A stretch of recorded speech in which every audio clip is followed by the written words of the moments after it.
to 5 minutes of Finney, and I am up for a rant. While I'm not overly happy about the collaborations between Guinness and American craft brewers, I must say, fair play to Guinness for thinking outside of the proverbial, box and infiltrating the craft beer market in whatever way they can to try to have craft beer. So I suppose I just want to talk a little bit about the Irish craft beer market and why this is such a big issue right now and why people are reacting the way they are. So first I was at McKellar Beer Celebration about a week ago, and I actually ran into the guys from Two Roads and just found out actually at that point they were doing the collaboration. And I suppose kind of gave them my opinion on the matter, and I think they were kind of shocked at how not very well regarded Guinness is in Ireland, and they had heard it from me and a few other people at that point. So they at that point really couldn't do anything about it. The collaboration was already going ahead. So they, I think we kind of need to give, I suppose, the first few American craft brewers benefit of the doubt because they didn't really know that Guinness is not just considered the beer of Ireland, but it's also a macro here, and they actually, are not very well regarded here for a lot of reasons. But we'll get to that later. And then it was funny because Diageo was apparently setting up a Guinness brewery in Maryland, a craft brewery, and they are trying to get a bill through which will allow them to pour 5,000 barrels a year and extended opening hours, but this bill is only for that Guinness brewery, no other breweries within Maryland. Now there's another bill on the table which will be for all the breweries in Maryland, but it's good to note that the Guinness bill is still on the table, so Maryland brewers, keep your eyes and ears open because Diageo is shady as fuck. Anyhow, moving on. Moving into a beer, because I need one. I'm getting parched, talking so much. The Irish craft beer market is, the craft brewers are about 2.5% of Irish beer. That means that 97.5% is made up of macros. Guinness, Heineken, CNC, what have you. And even with that 97.5%, they still feel the need to be shady motherfuckers. This means that, we have a lot of pubs all throughout Ireland, obviously. Big pub culture.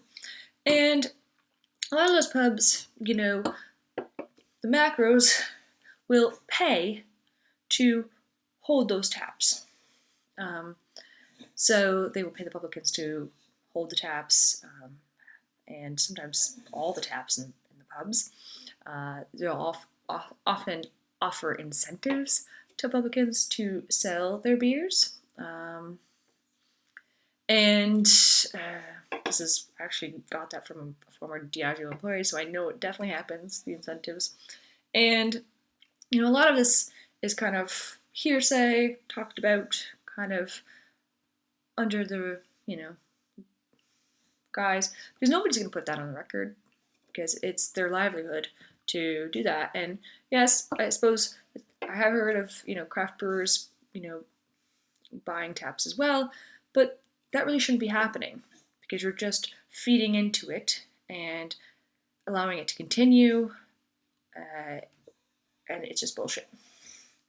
So by buying these taps in pubs, they're pretty much pushing craft brewers out and making less available taps for craft beer within these pubs. And obviously the macros can offer a lot more money to publicans than the small craft brewers. So, even if there are maybe one or two taps left, then there's competition between the craft brewers to get in and get those taps. So it's just a bad atmosphere for all of it, really. And then on top of that, Guinness and Heineken and CNC have been known to also have fake craft beer on the market. They have beer on draft with a tap handle that says something completely different than what's inside the tap.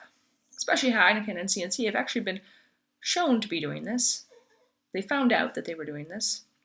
They had Foster's labeled as Blasket Blonde, and a few other beers in Range, Beamish, whatever, labels different things all around the country, or the pubs own house beer on the label as something completely different than what it was, and this was shown to be happening, and they didn't even get a slap on the wrist.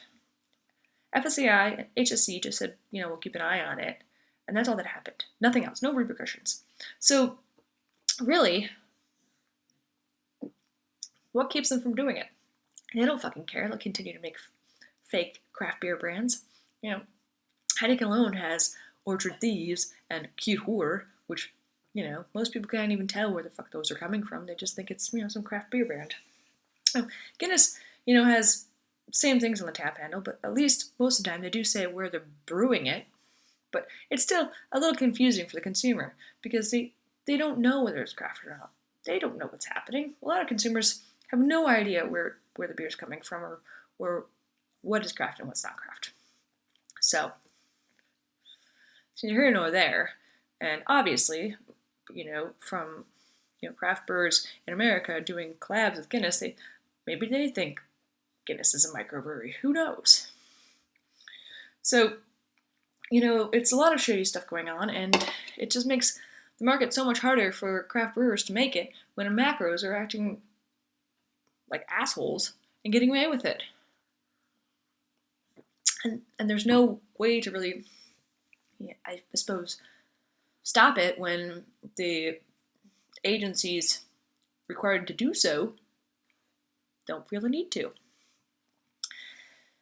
So, hopefully that kind of explains why there is such an issue with some people with, American craft breweries doing collaborations with people like Diageo, Guinness, because that's pretty much like you doing collaboration with Carlsberg in the States. I mean, you just wouldn't do it, and you shouldn't be doing it with someone like Diageo, and I hope to God you're not going to do it again. And that's pretty much a slap in the face to Irish craft brewers. Like, why wouldn't an American craft brewer be doing a collaboration with an Irish craft brewer instead of someone like Diageo? Just saying. So, yeah, I think that's pretty much it for me. I mean, I just think, for the most part, we should try to be, I guess, supporting the local, small, craft, or as they call class beer, and not helping out the big guys who are really, in the end, they don't give two shits about small guys in the marketplace. And if they had their way, there would not be a craft beer scene at all, or no craft brewers. So yeah, that's it for me. Please like, share, subscribe, comment, and hopefully I haven't ranted your goddamn ear off. Cheers, up!